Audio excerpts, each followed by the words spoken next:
Hello friends, Radhe Radhe. कैसे हैं आप सब लोग। आशा करती हूँ कि आप सब लोग स्वस्थ होंगे और मस्त होंगे। मैं आप सब लोगों के लिए फिर से एक नया वीडियो लेकर आ गई हूँ। मैं इस वीडियो में आप लोगों को ये बताऊंगी कि पूज्य गुरुदेव जी द्वारा बताया गया सावन का ऐसा कौन सा कांवड़ का नियम है जिसे लेने से हम मंदिर में जाकर अगर उस नियम को सावन के पूरे महीने करते हैं तो हमारी मनोकामना शीघ्र ही पूर्ण होती है। तो मैं इस वीडियो में आप लोगों को ये जानकारी दूंगी और सावन के व्रत किस तरह से किए जाते हैं, सावन के क्या क्या नियम है वो मैं इस वीडियो में बताऊंगी। तो आप इस वीडियो में लास्ट तक बने रहना।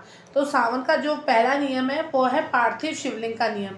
आप शमी पत्र के पेड़ के नीचे या बील पत्र के पेड़ के नीचे वो पार्थिव शिवलिंग बनाने का नियम लें और उसकी अच्छे से पूजा अर्चना करें। ऐसी सभी मनोकामनाएं पार्थिव शिवलिंग का पूजन करने से पूर्ण होती है।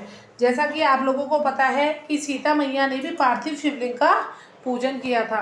अब मैं आप लोगों को बताऊंगी कि सावन की, जैसे कि मान लीजिए कई लोग पशुपति व्रत उठाना चाहते हैं तो वह सावन से उठा सकते हैं। लेकिन अगर मान लीजिए आप लोग पशुपति व्रत कर रहे हैं तो जो आप सोमवार आएगा उसको फिर सावन के सोमवार में नहीं गिना जाएगा। आप लोगों को अगर सावन के सोमवार करने हैं तो पशुपति व्रत को आपको आगे करना पड़ेगा। एक सोमवार पे आप दो व्रत का नियम नहीं ले सकते। ये पूज्य गुरुदेव जी द्वारा बताया गया है। तो ये मैंने आप लोगों के साथ साझा कर दिया है। और सावन में हम लोगों को तामसिक वस्तुओं का भी सेवन नहीं करना चाहिए। और सावन में एक नियम जरूर रहना चाहिए कि सावन में डेली पार्थिव शिवलिंग का निर्माण करें। चाहे आप शमी वृक्ष के नीचे करें, गमले की मिट्टी को उठाएं, शिवलिंग की आकृति दें और धूप दीप जल पंचामृत से उसका अभिषेक करें और फिर उनका विसर्जन कर दें वहीं अपनी मनोकामना पूर्ण करके। अगर आप सावन के पूरे महीने ये नियम अपना लेते हैं पार्थिव शिवलिंग वाला, तो अगर आपके घर में कोई बीमारी आने वाली है तो वह घर में प्रवेश नहीं करेगी और आपकी जो भी मनोकामना है वो पूर्ण होगी।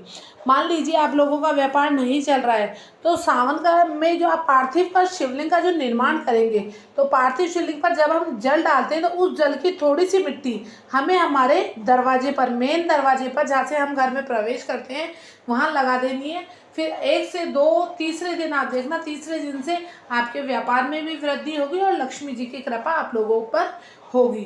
तो आप पार्थिव शिवलिंग का नियम लें। अब मैं आप लोगों को बताना चाहूँगी अब आपकी कांवड़ का नियम।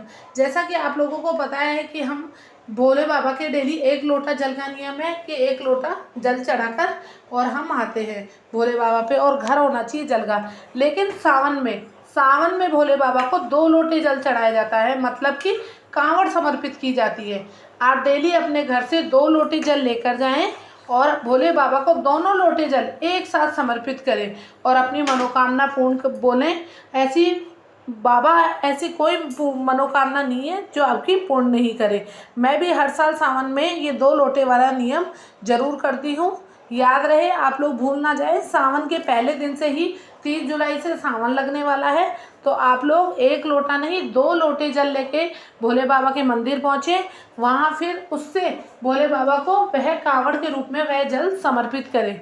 फिर आप देखिए कि आपकी ज़िंदगी में किस तरह से तरक्की होती है और कैसे आपके रुके हुए काम बाबा बनाते हैं।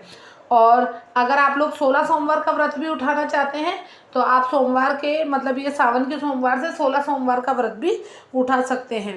अब मैं आप लोगों को ये बोलना चाहूँगी लास्ट में कि ये जो कांवड़ का जो मैंने आप लोगों को जल का उपाय बताया है 2 लोटे जल का, तो ये जो 2 लोटे जल है ये घर का ही जल लेना है हमको, बाहर से हमें जल नहीं ले जाना है। जब हम घर से निकले तब हमें वह 2 लोटे जल हमारे साथ लेके जाना है। किसी आप जग में ले जाएं, किसी बाल्टी में ले जाएं स्टील के, और वहाँ जाके उन दोनों लोटों को भर के कांवड़ के रूप में एक साथ एक धार में बाबा पे समर्पित करना है।